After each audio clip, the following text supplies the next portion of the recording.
સીતારામ. સીતારામ સીતારામ, બોલો બોલો. ડોક્ટર બોલું સુરેશભાઈ, કડી તાલુકાથી. હા બોલો. હવે આપણે જીરાના અર્થી 2 બોટલ હમ ને આપણે પેલો પેટનો પાવડર, પેટ ઉતારવા માટે આવે ને વેટ માટે, હા એ 5. તે વાંધો નહીં, મોકલી દો. કેટલા તમે પૈસા મગાવ્યું હતું થાય? ને આની પેલા? હા, મંગાવેલું. કેટલા પૈસા થાય એટલે હું એ પ્રમાણે તમારામાં નાખી દઉં ને. હા, ઈ કોને, તમે જ પીધું તું કે? અમાર ઘરે કેટલો ફેર પડ્યો? ફેર પડ્યો. કેટલા 5 કિલો?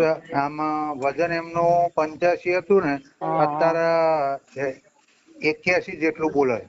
અચ્છા, એક જ હા મહિનો છો ને હજી તો? હા, 1 જ મહિનો છે. બરોબર, 4 કિલો જેવો ફેર પડી ગયો ને? પડી ગયો. હા, બરોબર બરોબર. તમે, હું તમારા સરનામું મોકલી દઉં, બરાબર? હા હા. અને તમે રેટ મોકલી દો, પછી હું તમારા